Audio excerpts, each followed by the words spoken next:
Transparencia y Acceso a la Información de Tamaulipas les da la bienvenida a esta tercera conferencia del ciclo de conferencias en materia de acceso a la información, transparencia y rendición de cuentas. Agradecemos a las autoridades que nos acompañan, a los magistrados del Tribunal Superior de Justicia del Estado, a los consejeros de la Judicatura Estatal y a los magistrados electorales del Estado. Esta mañana nos acompaña el doctor José Antonio Caballero Juárez, quien disertará la conferencia magistral Los retos de la transparencia, el Poder Judicial. José Antonio Caballero Juárez obtuvo su licenciatura en Derecho en la Facultad de Derecho de la Universidad Nacional Autónoma de México. Posteriormente, obtiene el doctorado en Derecho en la Universidad de Navarra, España. Asimismo, tiene una maestría en Derecho por la Universidad de Stanford. Se formó como investigador en el Instituto de Investigaciones Jurídicas de la UNAM.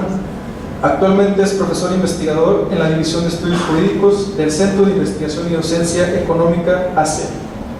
Es investigador nacional nivel 2 en el Sistema Nacional de Investigadores. Trabaja en temas relacionados con la función jurisdiccional, la procuración de justicia, el acceso a la justicia y la seguridad pública. Es coautor del Libro Blanco de la Reforma Judicial para México. Ha participado como asesor en la Presidencia de la República, el Senado de la República y diversas instituciones públicas y privadas en la discusión de reformas constitucionales y legislativas. Ha publicado libros, capítulos del libro, ponencias y artículos sobre diversos temas relacionados con sus áreas de trabajo. Ha sido profesor en diversas universidades e institutos de capacitación judicial. Asimismo, ha colaborado como consultor en proyectos relacionados con la justicia con diversas organizaciones nacionales e internacionales. Démosle la bienvenida al doctor José Antonio Caballero. Gracias.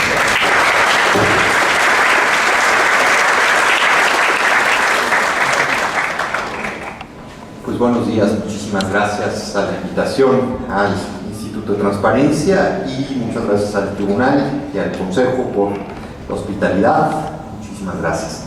Sin más preámbulos, pues empiezo.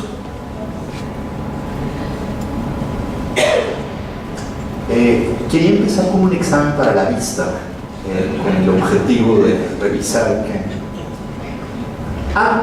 lo que tienen ahí, lo que les estoy proyectando es un boletín de prensa.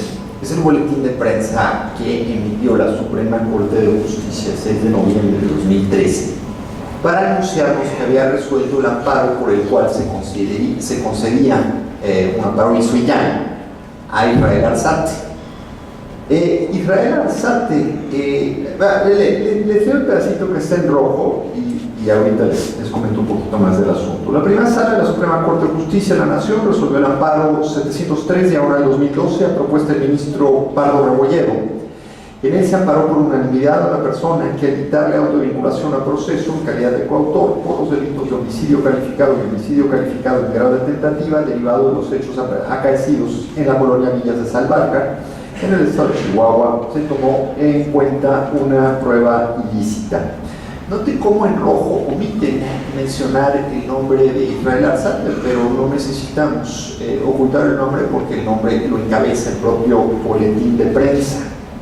Sí, y posteriormente da algunos otros datos, vuelve a repetir que fue la masacre de Villas de Salvarcar. Como seguramente habrán escuchado en los medios de comunicación, bueno, la masacre de Villas de Salvarcar fue un acontecimiento clave en la historia reciente de Ciudad Juárez. Hizo que pues el gobierno federal instrumentara toda una política dura para tratar de construir una cuestión social dentro de Ciudad Juárez. Ahí es donde inicia el programa Todos Somos Juárez. No puedo dejar de decirlo, me parece que es uno de los proyectos más exitosos en materia de prevención de la administración pasada. Posteriormente se replica en Acapulco en buena medida. Pero al margen de eso, lo que le interesaba al gobierno federal en ese momento era dar resultados. Al señor Israel Arzate lo detienen en un retén en Ciudad Juárez. Lo acusan de estar conduciendo un automóvil que tenía un reporte de robo. Lo llevan a una garita militar. En la garita militar, mágicamente, el señor Arzate lo había metido ahí por robo y mágicamente confiesa haber sido autor de los homicidios en Villas de Salvarcar. Lo consignan por eso, a todo el mundo se le olvida lo del automóvil robado. en el momento en que lo consignan, algo que seguramente habrán hecho muchas veces. En la preparatoria, Israel Arzate alega que fue torturado. La defensa trata de señalar que la confesión que le fue extraída pues ni siquiera se ajusta a las reglas del nuevo proceso penal, que mucho menos puesto que se está alegando una confesión. El juez de control le dicta una autovinculación a proceso, eventualmente piden un amparo contra la autovinculación a proceso, el juez le termina negando el amparo e interponen una revisión, y fíjense nada más en la revisión del colegiado. Ordena reponer para el efecto de que se llame a juicio también a las víctimas, es decir, a los familiares de las víctimas en este caso, mejor dicho, y ese es el efecto de la reposición. Se vuelve a dictar un amparo, negamos el amparo, eventualmente se vuelve a interponer un recurso de revisión. El recurso de revisión en esta ocasión es atraído por la Suprema Corte de Justicia y el proyecto del ministro Pardo Rebolledo decide que efectivamente se acreditó que había tortura y que pues la confesión debía ser tomada como una prueba ilícita, aplica la doctrina de la prueba ilícita y excluye la prueba.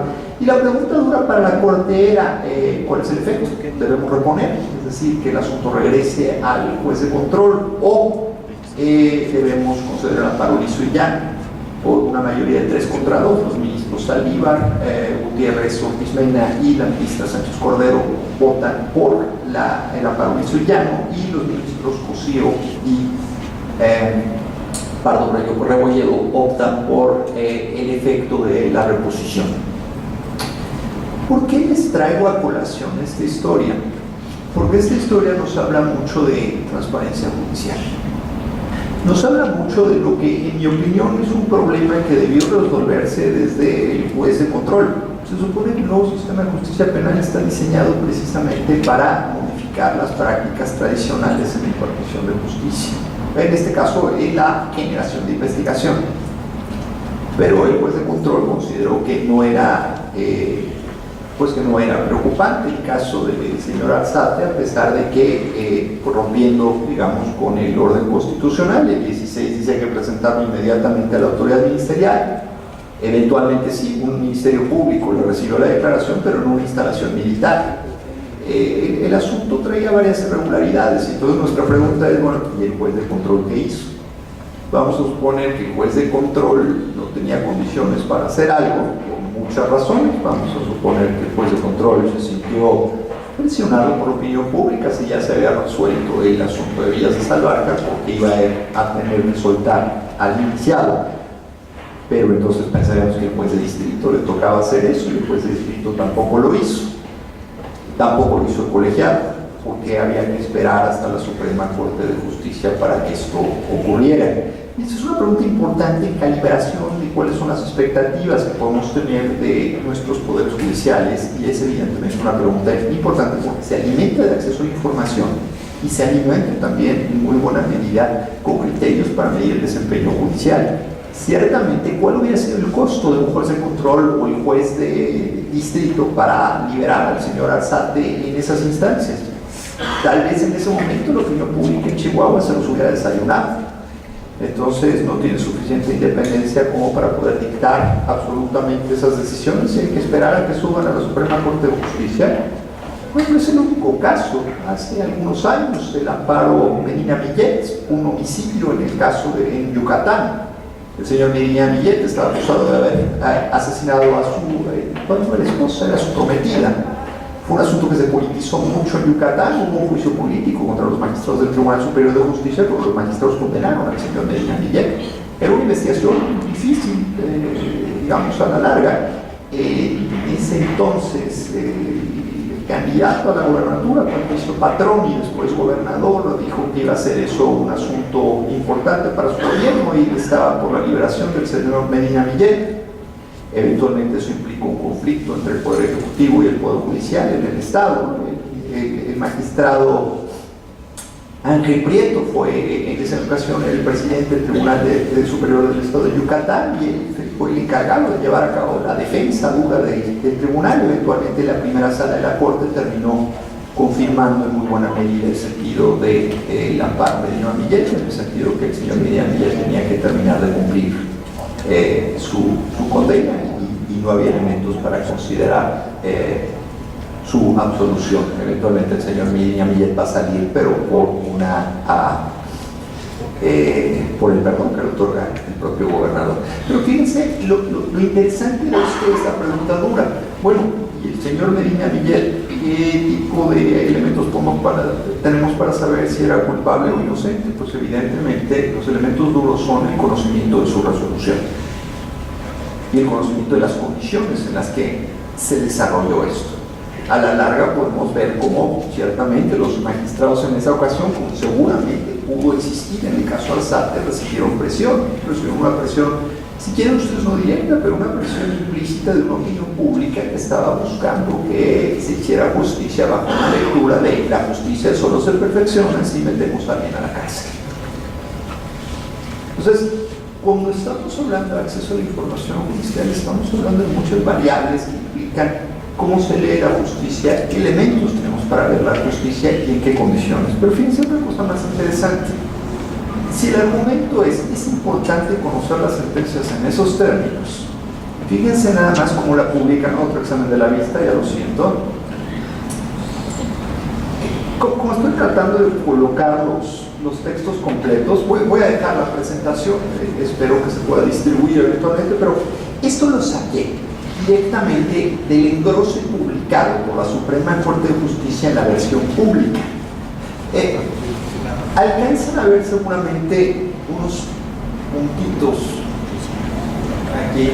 Ahí es donde se están ocultando ciertos datos, pero fíjense los datos que ocultan y ahorita les voy a problematizar el problema. Valga la expresión. En la sentencia de amparo se examinó la constitucionalidad de la resolución reclamada bajo la comprobación de los hechos delictivos ocurridos en el transcurso de las 23 horas del 30 de enero del 2010 en el domicilio ubicado en la intersección de las calles, no sabemos en qué calles, todos sabemos que fue en Villas de Salvarcar, todos sabemos cuál es el domicilio, pero el domicilio aquí no aparece. ¿Sí? Estamos protegiendo privacidad. ¿Privacidad de quién? ¿De qué? ¿En qué condiciones? Es una pregunta que hago abiertamente. Chihuahua. Mientras se realizaba un evento festivo, un grupo de personas arribaron al lugar. El evento en diversos vehículos de motor descendieron portando armas, algunos de ellos se quedaron afuera del inmueble y otros ingresaron al mismo. Al ingresar, los agentes delictivos dispararon contra las víctimas asistentes, lo que ocasionó la muerte de 15 de ellas, así como lesiones de 10 más en el evento posteriormente conocido como... Otra vez, el evento posteriormente conocido como... Es decir, nuevamente está atestado. Villas de Salvarcar, entonces la Corte en su versión pública consideró que había que proteger algo. No sabemos muy bien qué estaban protegiendo, o al menos yo no me lo puedo explicar con toda claridad, pero bueno, algo decidieron proteger para prestar eso. Después, los anteriores hechos fueron constitutivos de los delitos de homicidio calificado cometidos en agravio de las personas que en vida llevaron los nombres de... Otra vez. Aquí estamos protegiendo los datos personales de los muertos. No resisto el punto. Podemos llegar a pensar que en un momento dado las víctimas, en este caso los deudos, los ofendidos, pueden tener un derecho. Las propias víctimas pudiéramos estar resguardando un derecho. Fíjense, el IFAI hace un par de años, unos 3, 4 años, resolvió una consulta pública. ¿Cuál era el problema? Alguien le pregunta al sistema penitenciario federal: quiero conocer los nombres de los reclusos federales que han fallecido en los últimos 5 años y sus expedientes clínicos. Esta decisión fue muy discutida en el IFAI. El IFAI dice: no te vamos a dar los nombres, pero sí te vamos a dar los expedientes clínicos en versiones públicas. ¿Qué quiere decir esto? Los expedientes clínicos van a aparecerse en los nombres de los titulares, pero el IFAI hace una reflexión. Dice: los nombres de los reclusos pueden tener que ver no solo con los derechos de sus familiares, sino también con el derecho al olvido. Por el derecho al olvido voy a volver al final de la plática. Creo que es un tema que tenemos que empezar a a tomarnos más en serio. No estoy diciendo a incorporarlo más en serio, sino a discutirlo más en serio. Pero por otro lado, el IFAI reflexiona y dice: sin embargo, los expedientes clínicos nos parecen importantes porque es un elemento indispensable para la rendición de cuentas determinar si el sistema de reclusión federal atiende bien o no atiende bien las necesidades médicas de los reclusos. Entonces, el IFAI distingue aquí. Ciertamente está protegiendo los datos personales de muertos. Ahí coincidirían con la Corte de alguna manera, pero probablemente entonces esta construcción requiere de un razonamiento específico y no de una regla rajatabla como parece ser la que estamos encontrando en el caso del Poder Judicial Federal. ¿Sí? Y aquí me estoy refiriendo básicamente al acuerdo sobre publicación de resoluciones del Poder Judicial Federal. Lo que estoy tratando de hacer es problematizar de alguna manera esta cuestión. Más adelante aparece el nombre de los lesionados. El nombre de los lesionados, aquí parece ser que no hay ningún problema en que efectivamente aparezcan testados. Pero posteriormente, ya en la parte final, se testan los expedientes. Esto aquí debiera decir Israel Arzate. Israel Arzate fue detenido, pero fíjense, la facultad de atracción aparece testada. El número de la facultad de atracción. Estamos resolviendo el amparo. ¿Sí? El amparo sobre el que recayó esa facultad de atracción aparece testado. ¿Sí? Nos dicen quién la solicitó, nos dicen todo eso, pero no nos dan el número. Y después nos dicen cuál es el amparo de origen. El amparo en revisión viene del colegiado. Podemos ver que viene del séptimo, del colegiado de... ¿Dice el tribunal colegiado del 17º? No, tampoco nos dicen de qué tribunal colegiado es. Y el titular. Ahora, algunas de estas cosas nos las podemos imaginar, pero si yo quiero reconstruir el asunto, me voy a tardar un ratito. ¿Cuál es el objeto de publicar las resoluciones si no las puedo leer completamente? Otro ejemplo. Yo no sé si alguno de ustedes tuvo la curiosidad de bajar el amparo de Caro Quintero. Son como 2.500 hojas. ¿Sí? Pero uno lo puede bajar del colegiado. ¿Sí? El problema es que el maldito amparo no se entiende nada, porque todo está testado. ¿Sí? El rancho del búfalo está testado, entonces hay que deducir que es el rancho del búfalo. ¿Sí? Los nombres de las partes están testados, los nombres de los recursos interpuestos están testados. Entonces, ¿de qué diablos, perdonen la expresión, me sirve que estén 2.500 páginas públicas a las que tengo que hacer un ejercicio arqueológico para poderlas entender? ¿Sí? Ahí es donde matamos completamente el objetivo de la publicación de información. ¿Sí? Y esa es la pregunta importante: ¿cómo podemos publicar información en forma balanceada de tal manera que hagamos compatibles los derechos? Ahí está la pregunta dura que tendríamos que hacer, porque yo creo que me parece, al menos a mí como a cualquier otro mexicano, me interesa saber si estuvo bien concedido el amparo de Caro Quintero o no estuvo bien concedido el amparo de Caro Quintero. Eso nos preguntamos todos. ¿Sí? No resisto, mi opinión fue que no fue mal amparo. ¿Sí? Para mi sorpresa, la Corte lo resolvió fast track. ¿Sí? Otra vez viene la pregunta: ¿cuál es el orden del turno o qué necesito hacer para que mis turnos entren fast track en la Corte? ¿Sí? Pero fíjense cómo implícitamente vamos jugando con muchas preguntas que tienen que ver con criterios que se tienen para ordenar y para determinar en qué condiciones conozco los asuntos. ¿Sí? Algunos probablemente son hasta argumentables. Fíjense, el propio presidente de la Corte, yo no sé si era Ortiz Mayagoya o Azuelo, alguna vez declaró: a ver, en pleno ciertamente tiene un turno, pero hay asuntos que no se forman, y lo dijo públicamente, y yo creo que está bien, eso se puede decir públicamente. Piensen ustedes, por ejemplo, para ponerles un muy famoso, la controversia del presupuesto de Fox. ¿Sí? En 2004 se presenta una controversia constitucional sobre el presupuesto de egresos de la Federación. Pues había que romper el orden del turno del pleno, no hay que hacerse muchas bolas. ¿Sí? ¿sí? Si no, vamos a dejar que un porcentaje importante del presupuesto de egresos pues no se aplique. O a menos que la Corte se eche la bromita que ya se le echó en una tesis en controversia que dice que el sobreseimiento de la controversia puede ocurrir si acaba el año fiscal y no se ha decidido la controversia sobre el presupuesto de egresos. Esto fue en el caso de un estado, si mal no recuerdo. Pero bueno, pues sería un final medio complicado para una controversia sobre el presupuesto de egresos de la Federación. Ciertamente no me hubiera gustado ser el abogado de aquel estado que perdió al que le sobreseyeron la controversia, precisamente porque la Corte no lo resolvió en tiempo. Pero bueno,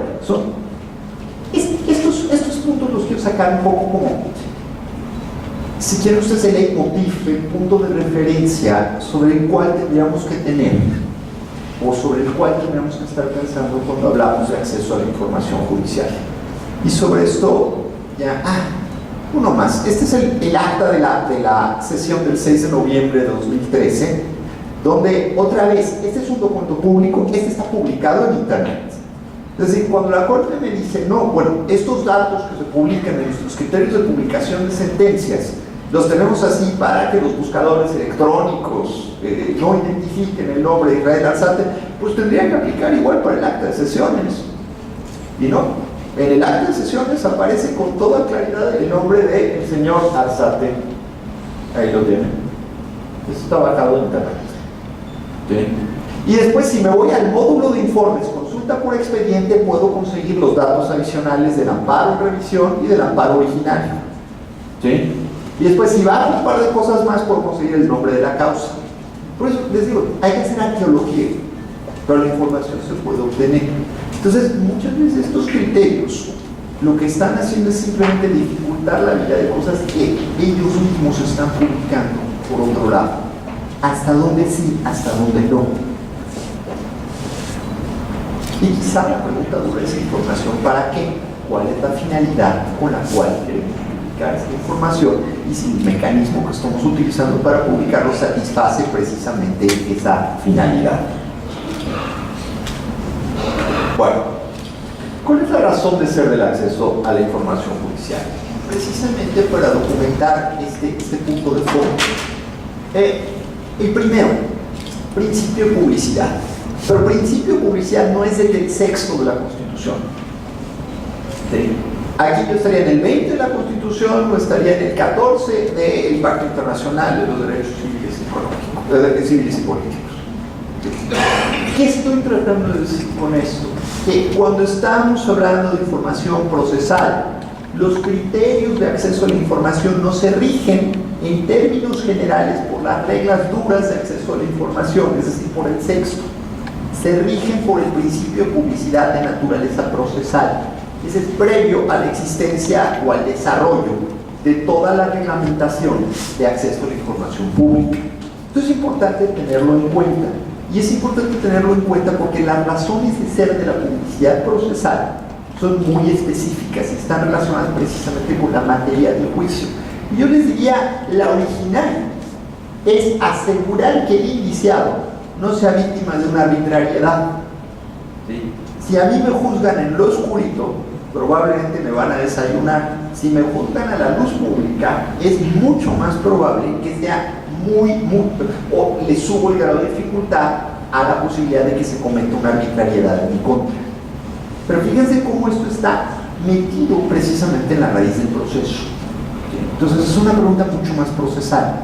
Hay que entenderlo en esas condiciones. ¿Sí?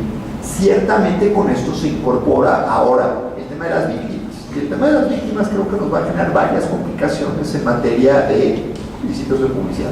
No estoy diciendo que solo debe regirse el principio de publicidad. Ese principio de publicidad procesal debe combinarse, ahora sí ya, con los lineamientos del artículo 6 de la Constitución, en particular el caso de los datos personales. Pero entonces la ecuación, digamos, el punto inicial, y aquí el orden de los factores se altera el producto, la ecuación inicial tendría que tener el principio procesal en forma inicial. Segundo punto, hay un proceso de rendición de cuentas. Y esto lo dice todo juez cuando lo entrevistan después de dictar una sentencia. Dice, mi sentencia está conforme a derecho, léanla, ella solita es la que habla por mí. Y es cierto, los jueces hablan a través de sus sentencias, ¿sí? En ese sentido, entonces, el proceso idóneo para la rendición de cuentas de los jueces es precisamente la sentencia. A ver, la verdad es que las sentencias pueden hablar. Si las sentencias nos llegan todas parchadas o todas golpeadas, pues las sentencias difícilmente van a poder hablar. Y ese es uno de los puntos que tendríamos que tener en cuenta. La difusión de información sobre el funcionamiento legal. Esto sí va junto con el sexto. Es decir, un tribunal es una organización compleja. ¿Cuál es el objeto de la organización? Pues dictar sentencias y resolver procesos. Ahí estamos todos de acuerdo. Pero para hacer eso necesita un servicio civil de carrera, lo que llamamos carrera judicial, y necesita administrar recursos del Estado. Para esos dos puntos, para servicio civil de carrera y para recursos del Estado, entonces las reglas en materia de acceso a la información judicial son las ordinarias del artículo 6 de la Constitución, no para procesos. Entonces, esa sería la distinción que habría que hacer, evidentemente con ciertos matices, el matiz de la independencia y de la autonomía judicial. Esos matices habría que tenerlos, pero en términos generales sería el camino. Y adicionalmente, los tribunales generan información, pero esta es la información procesal. Y esta es la que el clásico abogado lee todos los días a través de las listas de acuerdos, ¿no? Entonces, con esto podemos, digamos, establecer tres grandes fuentes de información o tres grandes áreas de información dentro de un tribunal. Primero, la información, digamos, de los resultados de los procesos, de hacer las sentencias. Segundo, la información administrativa y de carrera judicial, presupuesto y carrera judicial. Y tercero, la información procesal necesaria para que el tribunal realice su función, es decir, su interacción con los abogados. Y en cada uno de estos esquemas creo que tenemos algunas problematizaciones. Lo que voy a hacer a continuación es tratar de revisar algunos ejemplos en cada una de estas áreas y tratar de identificar lo que podríamos denominar las mejores prácticas. Primero, privacidad y acceso a la información. Primer punto fundamental, yo creo que ya actualmente ya empieza a ser verdad de perogrullo, pero es importante seguir discutiéndolo porque me parece que a pesar de todo no hemos logrado estabilizar los criterios de publicación electrónica de información. Pero el punto de partida es, no es lo mismo que me den la información en papel a que me la den en vía electrónica. No es lo mismo que yo consulte el expediente a que yo publique el expediente en Internet. En Internet ya se ha dicho mucho, el Internet la memoria de Internet no se acaba, una vez que las cosas se suben a Internet ya no se pueden bajar. En términos generales, cuando la información entra a Internet y además si entra sin los resguardos debidos, pues la información empezará a transitar y alimentar bases de datos de todo tipo. Entonces, hay que tener cuidado con la información electrónica. La información electrónica, por su propia naturaleza, debe tener ciertos formatos. Por ejemplo, uno sencillo, yo quiero publicar mis sentencias en Internet. Pues tal vez en lugar de publicar mi PDF muy bonito, publico un PDF, pero en lugar de que sea un PDF texto, es un PDF imagen. Si yo le tomo una foto, una sentencia, la sentencia ya está pública, pero los motores de búsqueda no la pueden jalar. ¿Sí? Entonces, esto cambia la naturaleza en la que lo estoy buscando.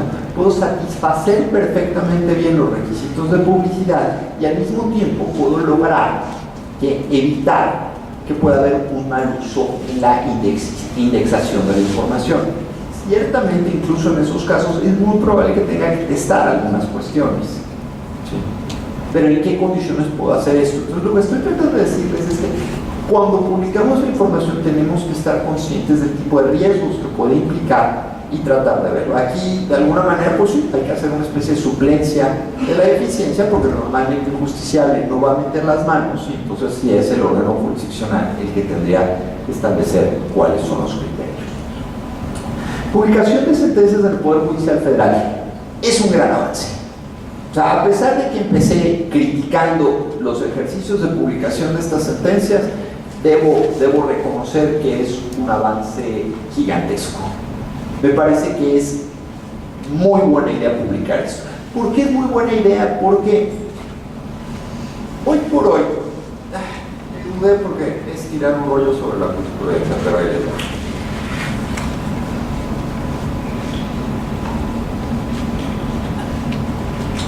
me parece que nuestra construcción de la jurisprudencia cae excesivamente en la abstracción. Cuando nosotros leemos las tesis de jurisprudencia, a veces no tenemos muy claro cuáles fueron las condiciones que tuvo el tribunal que emitió esa tesis para emitir una tesis en los términos en los que estaba o en los que aparece publicada. Entonces, por lo general, si nos quedan dudas, ¿qué hacemos? Pues vamos a la ejecutoria. Sí. Pero a veces pues, no se publica la ejecutoria y nos tenemos que imaginar eso. Pero ¿qué estamos tratando de hacer con esto? Lo que estamos tratando de hacer es determinar cuáles son las condiciones específicas del criterio de aplicación del derecho. Lo cual no es público, es publiquérrimo, si se me permite la expresión. La idea de publicar sentencias es lo que nos da la medida de cuál es la vigencia y cuáles son los alcances del derecho. Aquí lo que les estoy dando es una visión evidentemente realista del derecho. El realismo básico les diría, el derecho no existe hasta que no hay un juez que llega y lo aplica. Mientras tanto, la Constitución es retórica. El Código Civil es retórica. Sí. Si no hay un juez que lo aplique, el derecho no existe. Y entonces alguien me dirá, bueno, pero están los contratos. Claro, pero los contratos se hacen con la idea de que las partes que firman el contrato saben más o menos qué pueden esperar de los jueces. ¿Sí? Tienen información de cómo deciden los jueces. Por ejemplo, típico de la Ciudad de México en los años 80. En los años 80, todo el mundo sabía en la Ciudad de México que era un mal negocio arrendar inmuebles.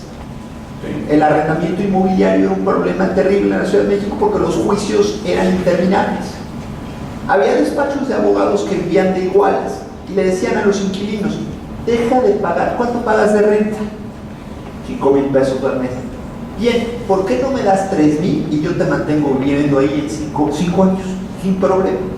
Ah, pues perfecto, te doy 3,000 a ti. Y efectivamente, para lanzar a la gente eran juicios interminables. Entonces, firmar contratos de arrendamiento en la Ciudad de México era muy complicado. Había mucha gente que tenía disponibles, digamos, locales para arrendar, que preferían no arrendarlos para no meterse en un problema de estos. Sí.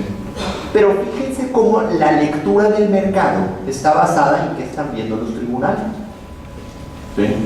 Y de ahí salían las ideas de, bueno, es que me tienes que dar una garantía, y me tienes que dar pues, el contrato, el acta de nacimiento de tu abuelita, y me tienes que dar miles de cosas. Esto es lo que los economistas llaman el costo de transacción.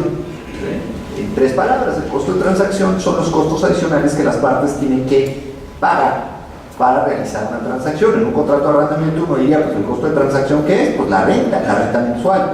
Pero no es cierto, hay que dar garantías, y las garantías tienen un costo. ¿Sí? Idealmente no debiera darse garantías, pero las garantías se dan por si no me pagas. Pero bueno, este es básicamente el punto de por qué es importante conocer cómo funciona la justicia. Por eso es clave la publicación de las sentencias. Si yo quiero saber, por ejemplo, una típica pregunta que un cliente le hace a su abogado: oiga, ¿de qué tamaño debe ser mi pagaré para que valga la pena litigar? Se lo preguntamos a un estudiante de Derecho, y un estudiante de Derecho pues nos diría, pues de cualquier cosa, no importa, es un título ejecutivo, es abstracto, usted va al tribunal, obtiene la sentencia, lo ejecuta y ya está. Pero un abogado ya un poquito más armado lo que nos va a decir es, bueno, pues depende, porque mire usted, yo le voy a cobrar, por lo menos para que valga mi esfuerzo, por lo menos le voy a cobrar 5,000 pesos. Si su pagaré es de menos de 5,000 pesos, pues usted dirá. Pero eso, además del trámite, del tiempo que implica esto, entonces, ¿cuál es el número mágico? ¿Cuánto debe costar mi pagaré para que valga la pena litigarlo? ¿Sí? Otra vez es una pregunta económica, pero es una pregunta que tiene que ver con el funcionamiento de la justicia. Y lo que veríamos, y probablemente en Tamaulipas no están muy alejados, digamos, de la media nacional, es que lo difícil en términos generales no es llegar a una sentencia condenatoria por el ejecutivo mercantil, lo difícil es la ejecución. Entonces, ahí hay ciertos matices para tratar de establecer qué hay. ¿Sí? Y ya cuando empezamos a explorar mucho, vemos que también hay muchos juicios ejecutivos que se abandonan, y entonces alguien dirá, claro, se abandonan porque es la ineficiencia de los tribunales los que están dejando esos juicios. No, son deudas que nadie quiere cobrar, pero que se inicia el juicio simplemente para efectos fiscales. Y entonces cuando uno encuentra muchos ejecutivos mercantiles abandonados, una de las respuestas es que precisamente se hace para efectos fiscales. Pero bueno, esto es lo que nos ayuda a empezar a explicar ciertas realidades cuando empezamos a conocer información judicial. Publicación de listas en audiencias de juicio oral. Otra vez, puede ser una buena idea, pero debemos publicar los nombres o no debemos publicar los nombres. Sobre esto voy a hacer algunas consideraciones un poquito más adelante. En Zacatecas, cuando empezó la reforma procesal penal, uno podía ver a las 11 de la mañana, los lunes, podía ver a las 11 de la mañana, el martes, el juez tal va a hacer una audiencia de tales y tales características. Ahí a veces la queja era, oiga, usted no me está presentando la agenda de toda la semana. Y entonces el administrador del tribunal le contestaba, pues claro, porque yo no sé a quién van a detener en flagrancia mañana. Pero una vez que estaba publicado o programada la audiencia, uno podía saber qué juez conocía, a qué hora conocía, qué delito era el que probablemente le fueran a imputar, cuál era el nombre del indiciado. Y después de celebrada la audiencia, se decía el resultado de la audiencia. Y esta información era perfectamente público. Ya lo quitaron de Zacatecas. ¿Sí? ¿Esa es una buena práctica o es una mala práctica? Estoy seguro, no me enteré de esa discusión, pero estoy seguro que lo quitaron porque alguien les dijo que violaban el derecho a la presunción de inocencia. Y de luego lo están violando. Si a mí me inician un juicio penal y se da a conocer que me inician un juicio penal, pero lo que me va a interesar también es que se da a conocer el resultado y que en el resultado se diga si me absolvieron o no me absolvieron. Pero parece ser tan importante eso, o hasta dónde el proceso debe ser público en esas condiciones. El proceso es público inicio, y ahorita vamos a ver cómo lo regula el nuevo Código Nacional de Procedimientos Penales. Pero entonces, ¿en qué condiciones debo hacer pública esa información? Y ahorita vamos a ver prácticas, una muy compleja, la de Tabasco, muy llamativa.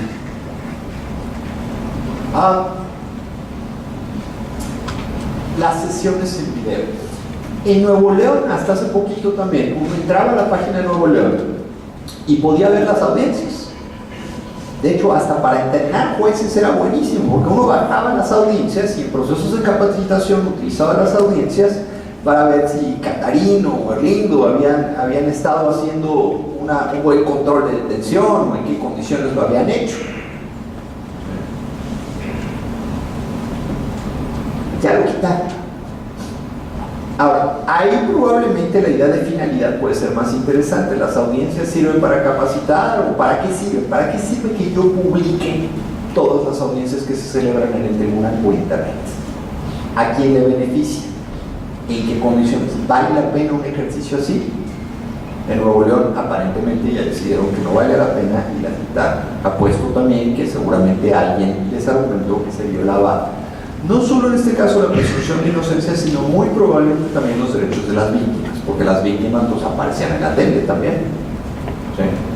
Ahora, ¿qué diferencia hay de eso a lo que hace la Suprema Corte con sus audiencias públicas? ¿Por qué la Corte no nos hace ruido y por qué el Tribunal de Nuevo León sí nos hace ruido? Alguien me dirá, bueno, pues es que se litigan cosas distintas. ¿Ok? Si se litigan cosas distintas, ¿por qué no puedo ir a la Secretaría General de Acuerdos de la Corte y pedir el expediente de la acción de inconstitucionalidad 2-2014 y no me lo prestan? Son temas públicos. En la 2-2014 me la estoy imaginando en este momento, pero puede ser el Congreso de la Unión demandando a el Ejecutivo, o al contrario, el Ejecutivo demandando al Congreso de la Unión por la inconstitucionalidad de una ley. Díganme si no es público todo. Pero el expediente no me lo prestan. Si fuera el divorcio de Chanita y Juanito, pues tal vez sí podría hacer sentido, pero no me prestan el expediente, pero no en una acción de inconstitucionalidad. Entonces, quizá, y esta es una de las notas que quisiera dejar, es que la regulación en materia de acceso a la información judicial le cuesta mucho trabajo distinguir. Y uno de los elementos clave en una regulación es precisamente su capacidad para distinguir, para hacer distinciones. ¿Qué casos requieren qué tipo de regulación?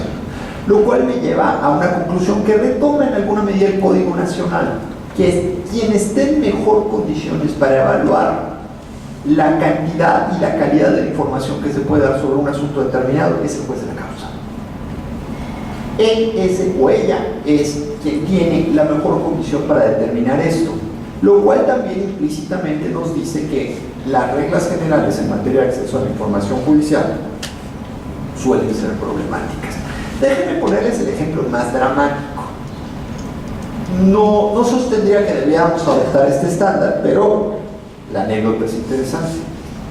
En Massachusetts, la legislatura decidió aprobar una ley hace algunos años que establecía la publicidad de los procesos penales se interrumpirá cuando el asunto involucre a un menor de edad. Ocurre un asunto, el asunto es, si mal no recuerdo, la violación de una menor de edad. Y el periódico local de un pueblo en Massachusetts insiste en que quiere entrar al juicio. El juez le dice, oiga, el estatuto nos está diciendo que usted no puede entrar al juicio porque este es un caso de menores de edad. El periódico apela a la Suprema Corte de Justicia de los Estados Unidos. Y la Suprema Corte de Justicia de los Estados Unidos resuelve lo siguiente. Dice, el principio de publicidad de los procesos es algo que no está legislado. Ni siquiera aparece en la Constitución de los Estados Unidos.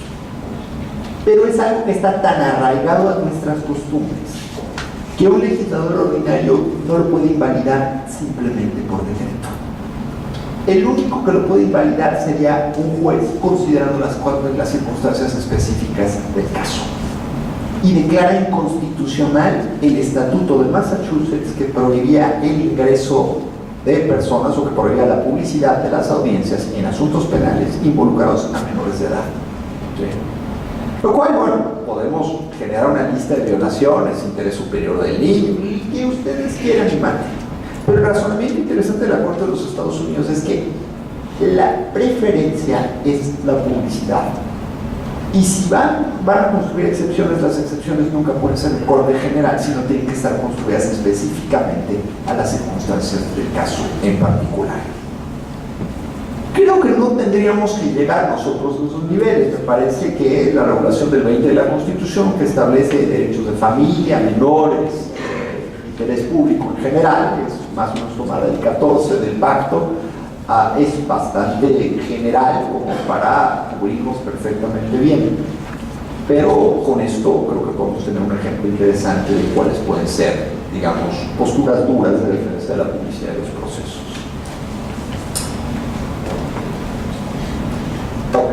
Publicación de resolución. Déjenme hablarles del caso Cook-Westcott. El señor Westcott, Matías Cook-Westcott, era un abogado. Y aparentemente, pues no generó una buena defensa en el asunto que se le comentó. El cliente, muy molesto, lo demandó. Y eventualmente el señor Cook-Westcott fue condenado por problemas en el ejercicio de la profesión. El estándar de la Corte Argentina es publicar la sentencia. El señor Cook dijo, no pueden publicar esa sentencia porque si la publican van a dañar mi prestigio. Y la Corte le dijo, señor, precisamente de eso se trata esta sentencia. Usted no cumplió una buena defensa y eso es cosa juzgada. Y precisamente es en interés público que se publiquen las sentencias.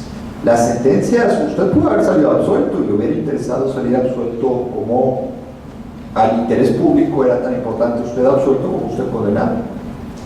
Por lo tanto, la sentencia se tiene que publicar. Pero fíjense, ahí sí tenemos claramente a una persona diciendo, yo me estoy oponiendo a que se publique mi nombre. Y el caso se vuelve muy paradigmático porque implica de alguna manera hasta dónde esta información o la información de los procesos implica no solo un interés de las partes, si no hay un interés público detrás de ellas. Esta es otra idea importante. Los procesos precisamente también por eso son públicos, porque nos dan una idea de cuáles son las condiciones sobre las que se aplica el derecho y qué es lo que sucede en cuestiones que nos pueden interesar a toda la sociedad. Seguramente algunos de ustedes habrán visto en los periódicos que la Chevrolet en los Estados Unidos está enfrentando una multa gigantesca. Resulta que el proceso de emisión de los automóviles Chevrolet tenía un problema. Varios modelos, 5 o 6 años de modelos. El jurídico de la Chevrolet, cada vez que veía un caso de estos, accidente por esto, demandan a la Chevrolet. El jurídico decía, a ver, venga, le vamos a dar a usted $500,000. No, yo quiero más. Le vamos a dar a usted $1,000,000. Perfecto. Llegaban a un acuerdo, todo el mundo muy contento. Lo único que le vamos a pedir es que ese acuerdo permanezca en confidencialidad. Pasar el acuerdo frente al juez. Y el juez decía, está bueno, no hay ningún problema.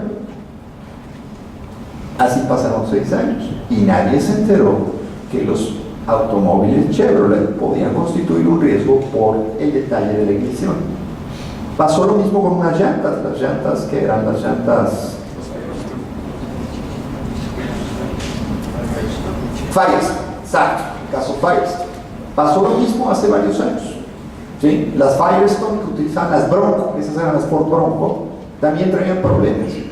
Y como las partes llegaban a acuerdos confidenciales, donde se reconocía o no se reconocía la responsabilidad, pero existía indemnización, los asuntos nunca llegaron a la luz pública. Ahora la pregunta dura, ¿es de interés público eso? Me parece que sí. Entonces, las cláusulas de confidencialidad en acuerdos judiciales, hasta dónde deben valer o hasta dónde no deben valer, cuáles son sus alcances y en qué condiciones. Sí. Pero bueno, estos casos nos pueden dar mucho esta idea de que la protección de datos per se no es necesariamente una salida. A veces es la salida que los tribunales optan por tomar porque es la más fácil. Lo más fácil es cerrar la cortina. Porque a veces es muy costoso generar pensiones públicas. Entonces, ahí tenemos un problema que necesitamos balancear debidamente. Los lineamientos del Poder Judicial Federal. Si ustedes ven en internet, pues verán los lineamientos. Dice, los nombres de partes, peritos y testigos. Es clásica de la Junta Local de Conciliación y Arbitraje en el Distrito Federal. Uno va a la Junta y uno puede alquilar un testigo.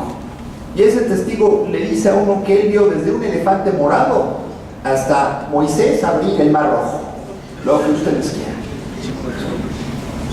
Si yo cruzo los nombres de testigos en procesos en Junta de Conciliación y Arbitraje, les apuesto que me voy a encontrar varios nombres de varios testigos que han visto un chorro de cosas. Un chorro. Hombre, sería una investigación interesantísima, ¿eh? Y desde luego también sería un mecanismo para empezar a detectar fraude procesal. Pero bueno, con criterios de publicación en esos términos nos genera alguna complicación. Ciertamente, piensa en la película Presunto Culpable. En Presunto Culpable, ¿cuál fue el brete? Demandaron al productor por uso de imágenes. ¿Sí? El productor decía, los juicios son públicos, pero primera pregunta, ¿el hecho de que el juicio sea público quiere decir que yo puedo llegar con mi camarita a filmarlo? Yo creo que no. Y bueno, Roberto hizo berrinche en la comisión del Senado, precisamente porque la comisión del Senado no le compró eso. Yo estaba sentadito también en esa comisión, entonces el berrinche no me lo contaron. ¿Sí? Pero, segundo punto, los testigos, el policía, y me parece que otro testigo, un pariente de la víctima, lo demanda. Y lo demandan por uso de la imagen. Ellos aparecen como testigos.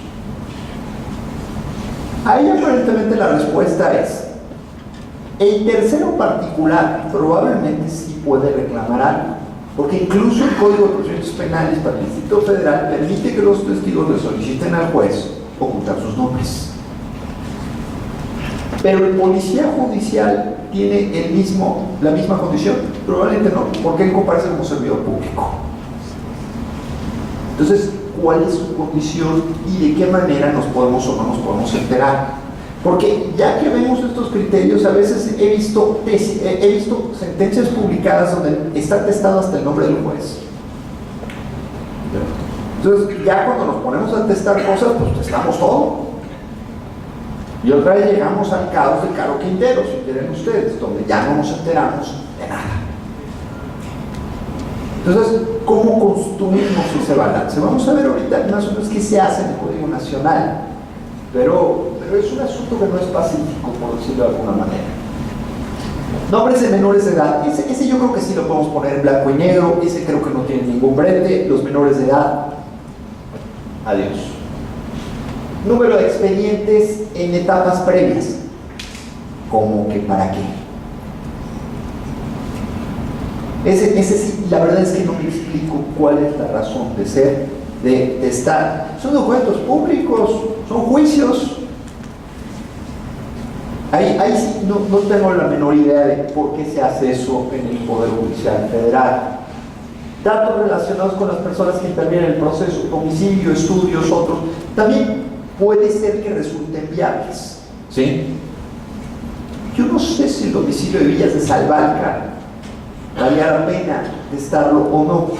Vamos a suponer que la casa sí, pero la masacre de Villas de Salvalca en sí mismo, ¿valía la pena testarlo o no? Probablemente no. Pero bueno, en la versión pública aparece testado. Entonces, bueno, ahí entra. Ahora, alternativas y dilemas. El primer punto, caminar sobre el concepto de finalidad. Me parece que es clave el concepto de finalidad. ¿A qué hora hay que terminar? Perdón, pero no me puedo seguir. El partido empieza a las 3, así que... Entonces, bueno, no tiene nada mejor que hacer.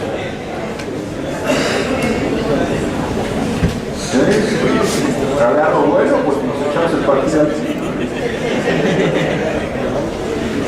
Yo tengo buenas razones para boicotear eso, porque mi vuelo sale a las 3:45, entonces justo a medio partido. Pero, ok, concepto de finalidad. El concepto de finalidad es algo sobre lo que he insistido mucho. La razón o la explicación de por qué voy a publicar cierta información y qué quiero obtener con ella. ¿Sí? Hay un referente interesante para publicación de sentencias judiciales, son las reglas de Heredia, están en internet, se pueden bajar. Las reglas de Heredia nos dan algunos elementos y sobre todo bajan también el concepto de finalidad. La diferencia entre iniciales y supresión de nombres. Yo voto por las iniciales. Cuando yo suprimo nombres no me entero de nada. Pero si me dan la sentencia de Caro Quintero solo con iniciales, pues por lo menos voy a saber quién es Don Neto, quién es Caro Quintero, quién es Camarena. ¿Sí se entiende esto? Por lo menos por las iniciales, aunque yo lo deduzca en sí mismo el nombre, pues son procesos muy públicos, muy conocidos, pero si yo quiero mantener un estándar así, por lo menos no me voy a confundir. ¿Sí? Entonces, el uso inicial, claro, es muy caro poner iniciales. ¿Sí? Díganle, por ejemplo, a quien está haciendo la transcripción de la resolución que cada vez que vea un nombre ponga iniciales. Entonces se vuelve muy caro eso. Estos mecanismos son baratos en sí mismos. Entonces a veces lo más fácil pues es estar. ¿Sí? Pero hay ciertas digamos, herramientas que pueden ayudar a eso.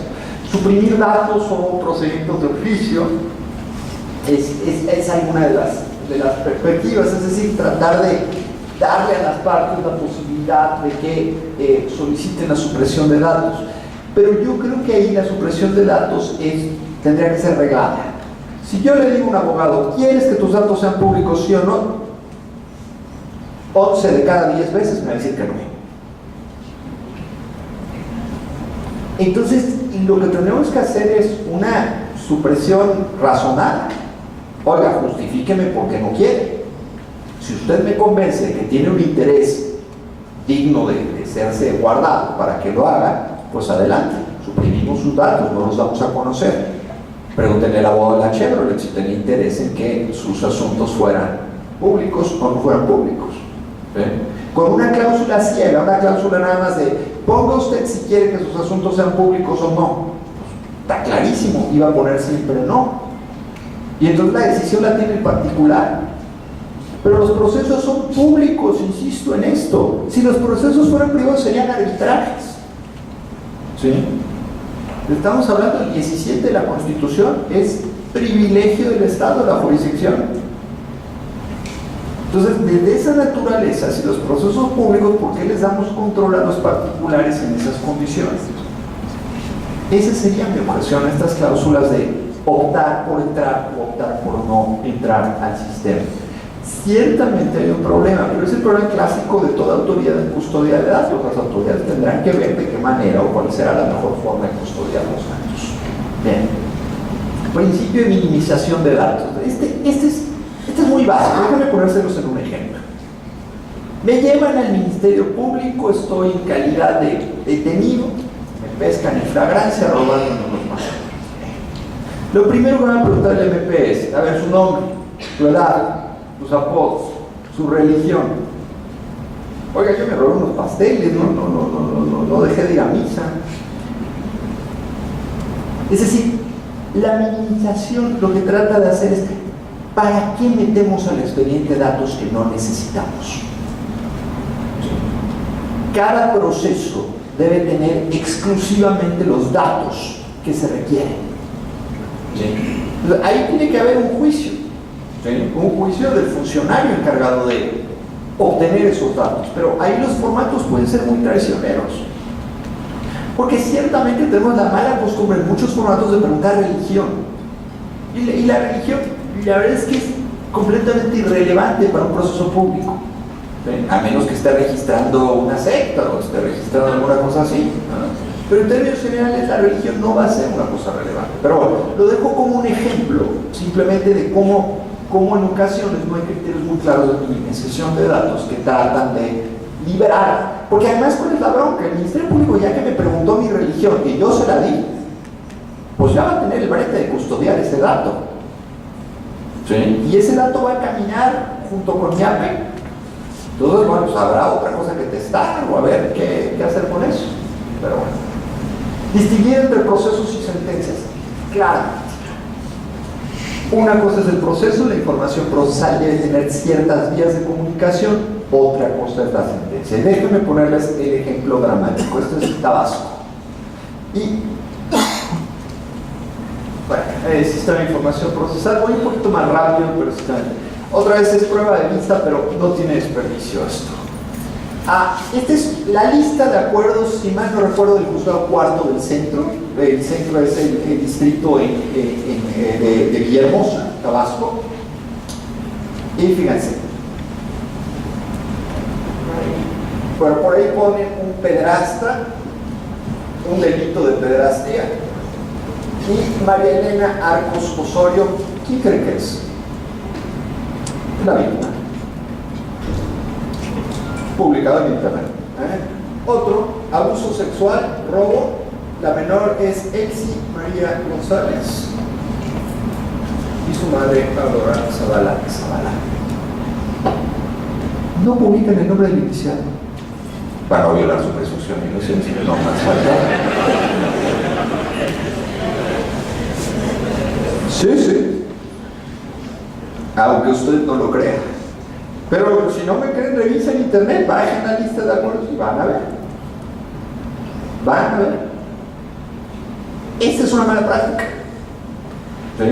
A todas luces es una mala práctica. Y déjenme decirlo todavía un poquito más fuerte. En Tabasco, yo lo he dicho unas 10 veces en Tabasco. En Tabasco sí parezco como disco rayado. ¿Sí? Hay gente de Tabasco, me ha tocado decírselo a 2 presidentes. No han cambiado. Un tiempo lo quitaron y ahora lo volvieron a reinstalar así. ¿Sí? Porque antes estaba el iniciado, estaba la víctima y estaba el delito. Está muy parecido a eso. Sí. Pero esta es una manera problemática. La información procesal, ¿a quién le sirve? A los abogados. ¿Cuál es una buena práctica aquí? Basta con publicar el número de expediente.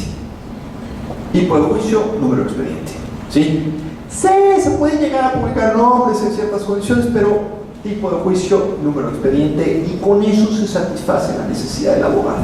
¿Sí? Esto es problemático. ¿Sí? Déjenme ponerles el caso. Junta Local de Conciliación y Arbitraje otra vez en México.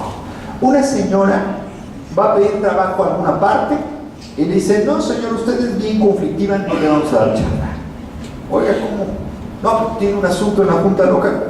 Uy, la señora se acuerda, no, sí, hace como 5 años tuve un asunto en la Junta Local y ahora no me están dando charla. Hay una cosa que se llama Buró de Información Legal. ¿Sí? Tecléenlo en internet, bi.com.mx. ¿Sí? Esto les da su historia, de hecho la publicidad es bien simpática. ¿Sí? ¿Sospechas del novio de tu hija? Nosotros te damos su información legal. Para los que tengan algunas dudas en casa, los novios de los hijos, de las hijas, ahí está el BIL. Y el BIL lo que hace es un motor que busca en la información pública de todos los tribunales, listas de acuerdos, le hace y les puede identificar quién está metido en un juicio y quién no está metido en un juicio. Sí. Y esta información se utiliza. La señora demanda la Junta a través del Instituto de Información Pública del DF y el Instituto le dice a la Junta, efectivamente, esta no es una buena práctica. Sí. Pero ahí tenemos un problema interesante, no es tan inocuo esto. Esto trae ciertas complicaciones. Entonces, bueno, no me tengo más. Buenas prácticas, nada más el anuncio. Ustedes lo que hacen es una cosa muy interesante. Cuando uno quiere acceder a la lista de acuerdos, ustedes ponen una clave que uno tiene que poner con números de estos raros para que no lo lean los motores de búsqueda. Eso lo que les permite es que un motor de búsqueda no se meta directamente a su lista de acuerdos. ¿Sí? Los robots no se pueden meter porque los robots no van a leer los números que ustedes tienen para acceder a sus listas de acuerdos. Si ustedes teclean la lista de acuerdos aquí, antes de que salga la lista de acuerdos hay que teclear un pequeño código. Y este es el código raro que hay que teclear, pero ese es el mandarrobots de alguna manera. Esa es una muy buena práctica. Porque esa práctica lo que hace es matar de alguna manera los robots automatizados. Sí. Los robots automatizados, Bill, por ejemplo, tiene un robot automatizado que se mete todos los días a todas las páginas que encuentra para tratar de sacar información. Sí. Entonces, con esto se puede evitar la minería de datos, digamos, condiciones industriales. ¿Sí? Entonces, esa es una muy buena práctica. La otra buena práctica es Nayarit. Nayarit publica nada más el número del expediente. Entonces, al motor, pues el motor lo que va a bajar son números. ¿Sí? Entonces, no puede. Teóricamente, aquí lo que tendría que ocurrir es que el motor no alcanza a pasar a las listas. ¿Sí? Y ahí hay un par de trucos informáticos adicionales que permiten no indexar esta información, ¿no? Pero bueno, esas son cosas que se pueden hacer y que funcionan razonablemente bien para operar este tipo de información. Información estadística. En términos generales, la información estadística es muy complicado de utilizar. Cuesta mucho trabajo generalmente manejarnos con información estadística y aquí tenemos un punto muy complicado. Yo varios años traté de hacer anuarios judiciales y se publiqué 2007, 2008 y 2005 a 2008 publiqué. Ya no se publicaron a través de la MIG. Era un dolor de cabeza hacerlos. Me tocó tratar de buscar la información por todo el país. Costaba mucho trabajo. Y en general no hemos mejorado mucho con esto. Una de las maneras idóneas de medir el desempeño judicial es con estadística en general, pero no con la que publican los tribunales per se, porque cada tribunal tiene distintos criterios, ¿sí? con bases de datos que se puedan mover y generar cálculos en términos generales. Aquí tenemos un punto complicado. Bien, el nuevo sistema de justicia penal. Son varios artículos del nuevo sistema de justicia penal, como supongo que me estoy colgando un poco. Lo que voy a hacer es simplemente darles los números y decirles las cosas interesantes como los highlights, así como si fuera resumen de partido de fútbol, ya que estamos en términos futboleros. El 5, la última parte parece tener una regulación especial para periodistas. Francamente no me gusta. Ahorita les voy a tratar de explicar cuál es la razón de ser, pero es problemática. Los periodistas y los medios de comunicación podrán acceder al lugar en el que se desarrolle la audiencia en los casos y condiciones que determine el órgano jurisdiccional conforme a lo dispuesto por la Constitución, este Código y los acuerdos. Pareciera que los periodistas tienen prohibido ingresar, a menos que se establezcan condiciones. No, No es cierto, no es cierto. El principio de publicidad permite que cualquier persona entre a la audiencia. ¿Sí? Ese podrán quiere decir si quieres entrar con tu cámara, si quieres tomar fotos, ese tipo de cosas. ¿Sí? Entonces, hay que leerlo así. Yo soy periodista, quiero que me sienten hasta enfrente, está bien, entonces el periodista tiene derecho a sentarse enfrente, eso es razonable, sí se pueden hacer acomodos específicos para la prensa, se le puede dar prioridad a la prensa para que entre, ¿sí? Eso es razonable, perfectamente razonable, pero no se le puede prohibir el acceso a la prensa. Le puedo prohibir al reportero que entre con su cámara, le puedo prohibir al reportero que filme, ¿sí? En época de teléfonos celulares, bueno, pues va a ser un brete si queremos tener una prohibición dura, porque pues vamos a tener que tener arcos o a ver qué se les ocurre para tratar de evitar que esto ocurra en las audiencias, pero no nos debe impresionar. A Roberto Hernández, el director de Presunto Culpable, se quejaba mucho de esto, pero incluso en los Estados Unidos ocurre esto. Ustedes ven muchos dibujos como caricaturas, como bosquejos de lo que sucede dentro de los juicios, es perfectamente razonable. ¿Sí? Lo que no podemos privar es lo que ocurre dentro del juicio, y eso un reportero puede tomar nota perfectamente bien, y eso es perfectamente legítimo.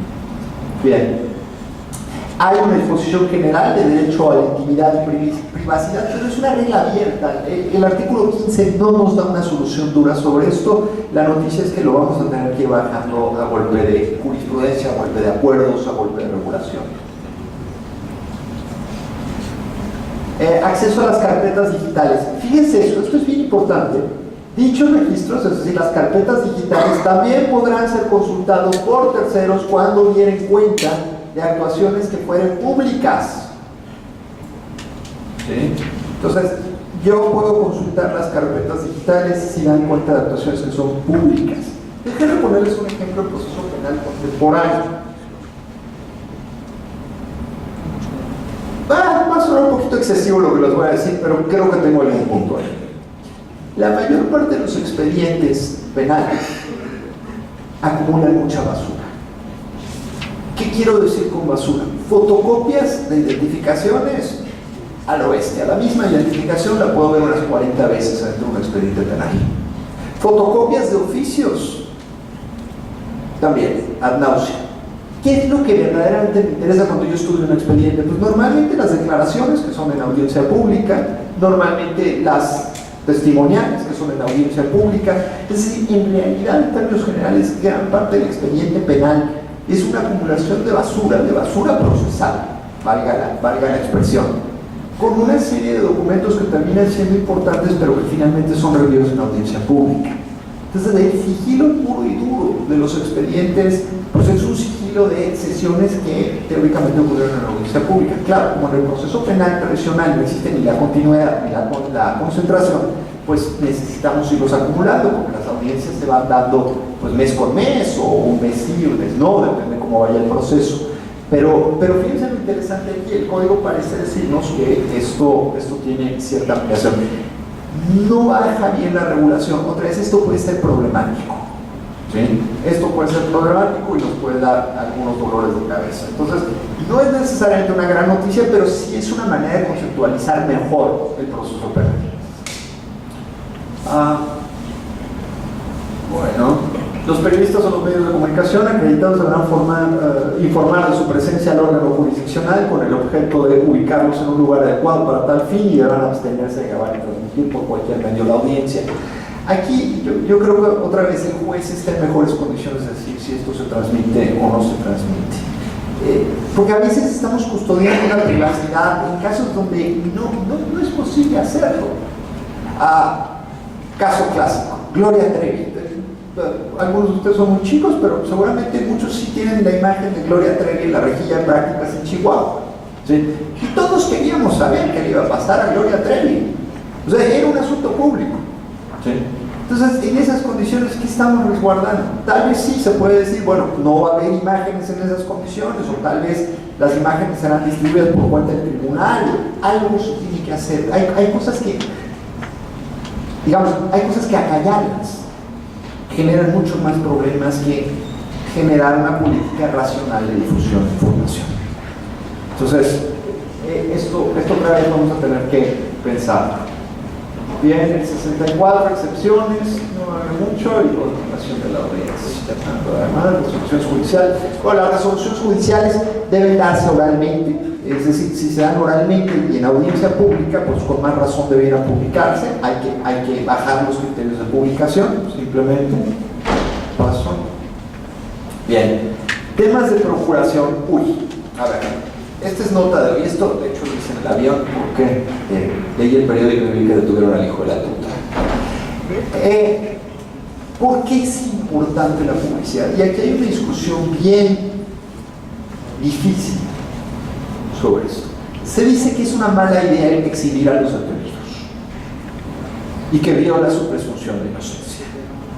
Y las procuradoras dicen, pues sí, con eso estamos mostrando nuestra chamba, o las policías dicen eso. Primero, las policías no pueden hacerlo de inicio. Violación al 16.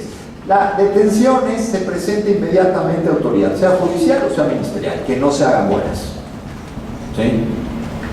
Pero después las circunstancias en las que los detienen.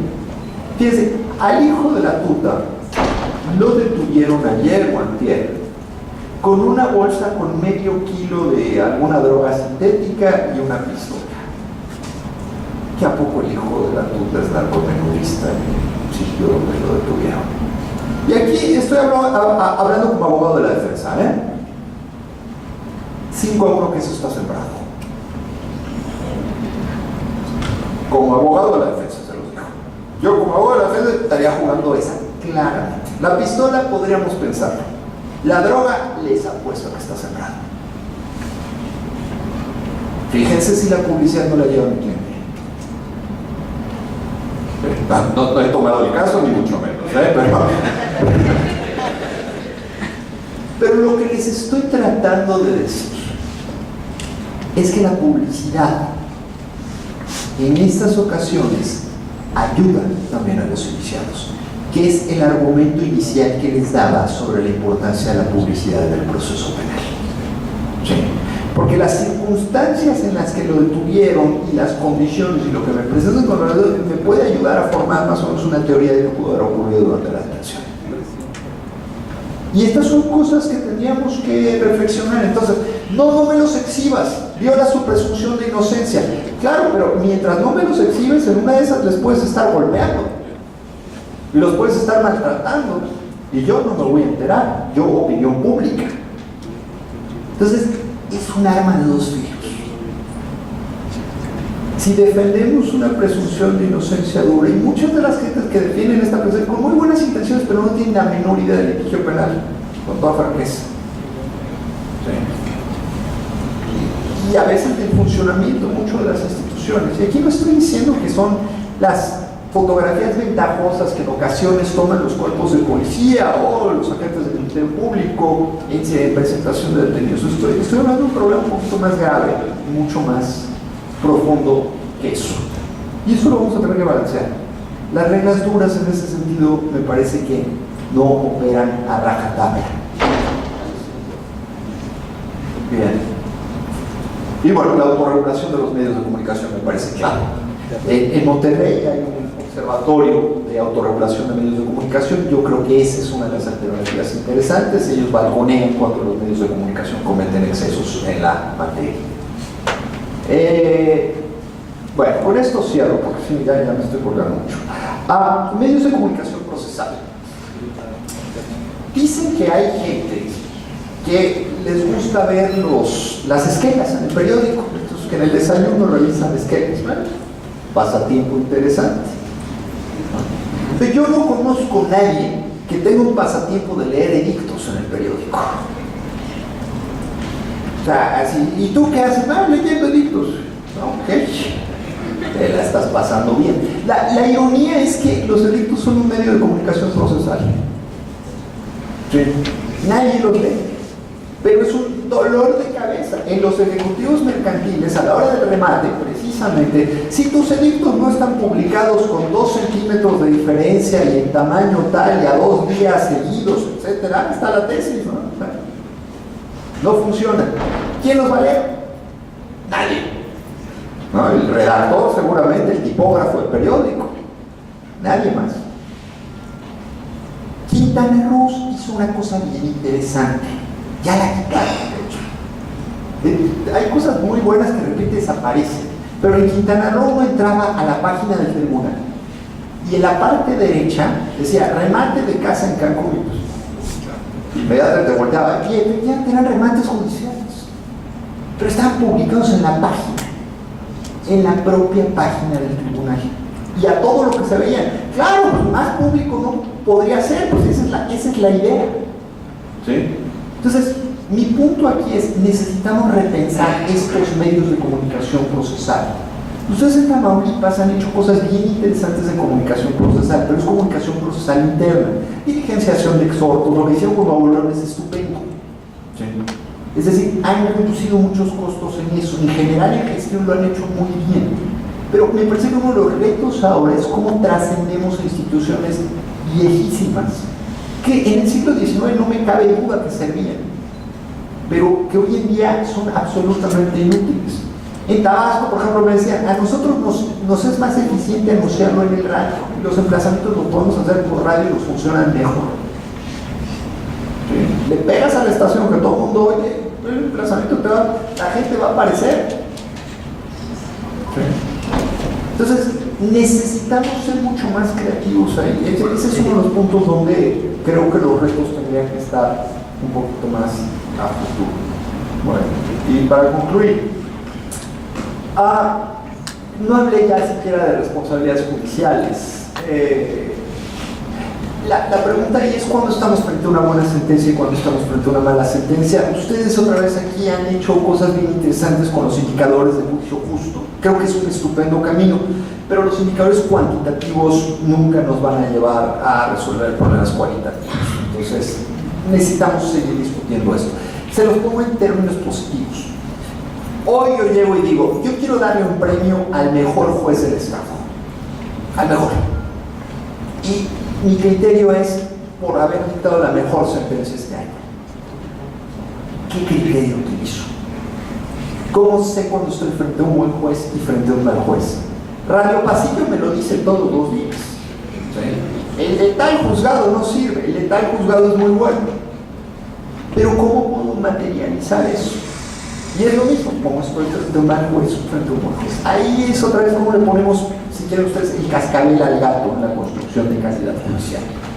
Y el derecho al olvido, el Tribunal Europeo acaba de generar una resolución en contra de Google, obligando a Google a borrar de sus índices nombres de personas. Curiosamente, esta obligación no afecta necesariamente a las fuentes primarias. Le hacen lo siguiente: publica mi nombre en un periódico, José Antonio Caballero asaltó un banco. Pasan 6 años, yo ya salí de la cárcel, le hablo a Google, oye Google, quita mi nombre. Pero el periódico que publicó mi nombre va a seguir con mi nombre. Simplemente por el buscador Google esto ya no va a ser encontrado porque están protegiendo mi derecho al olvido. No estoy seguro. No estoy seguro que sea necesariamente el mejor camino, pero simplemente lo dejo como una duda porque ese tipo de criterios se tienen que tener a la hora de proteger datos personales en estos casos. Y con eso termino. Gracias.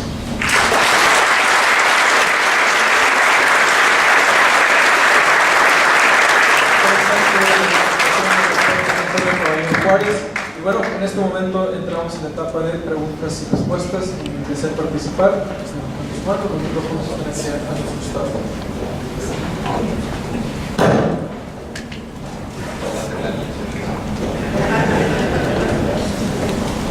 Bueno, pues al no haber algún cuestionamiento, alguna duda, agradecemos al doctor José Antonio Caballero Juárez por su presentación. En la parte de arriba tenemos una... Sí, doctor, una pregunta. ¿Qué hacer, por ejemplo, en el caso de el esfuerzo enorme y excelente que ha hecho el Poder Judicial para la protección de los datos de las partes en el juicio? Pero cuando un particular interviene, como en este caso, por ejemplo, una asociación que se llama Búho Legal, que publica en internet el nombre de todas las partes, y no solamente eso, sino también un resumen de los acuerdos, ¿de qué manera poder intervenir en este caso? Eso no es culpa de Búho Legal. Búho Legal lo que hace es publicar información que está disponible. Sí. Es decir, Búho Legal recopila información que no es pública. Sí. De hecho, el que hace burla fue mi alumno en Veracruz. Conozco bien el caso. Él saca información pública. Podría generar algún tipo de responsabilidad, pero si la responsabilidad originaria es de los sitios de donde se genera la información. Y esto puede tener ciertas complicaciones. Porque, por ejemplo, muchos abogados se pueden quejar de cómo les va. En Tabasco hace unos años publicaban desempeño de los abogados y fíjense cómo lo medían. El licenciado tal tuvo 7 audiencias este mes, y llegó tarde a 2. Nada más así, llegó tarde a 2. El licenciado tal tuvo 8 audiencias y ese no llegó tarde a ninguna. La barra local se quejó con el tribunal y quitaron la lista. Yo creo que era, si quieren ustedes, una cosa ligera de responsabilidad de abogados, pero ya por lo menos merecía, por lo menos si el abogado va a contratar cada tiempo. ¿Sí se entiende esto? Entonces, ¿cómo legal en esos términos utiliza información que ya se publicó? Bueno, leo el comentario porque en el caso de aquí de Tamaulipas, la información del Poder Judicial está muy bien protegida. Sin embargo, si uno la busca, la misma información por medio de Google Legal, la va a encontrar y sin ningún tipo de las limitantes que ya tiene el Estado establecidas para ello. Probablemente entonces es una cuestión de revisar el tipo de controles que tienen a motores de búsqueda, porque eso quiere decir que Google Legal ya consiguió una manera de Muchas gracias. ¿Alguna otra pregunta o comentario? A no ser así, les agradecemos la participación y les recordamos que continúa este ciclo de conferencias. La siguiente conferencia el próximo lunes 7 de julio a las 11 de la mañana en la Casa de la Cultura Jurídica a cargo de la doctora Alejandra Ríos Casas. La transparencia como política pública. Y bueno, también avisarles que aquí a la salida del auditorio está un módulo de la Casa de la Cultura Jurídica donde pueden adquirir libros para su consulta. Muchas gracias y nuevamente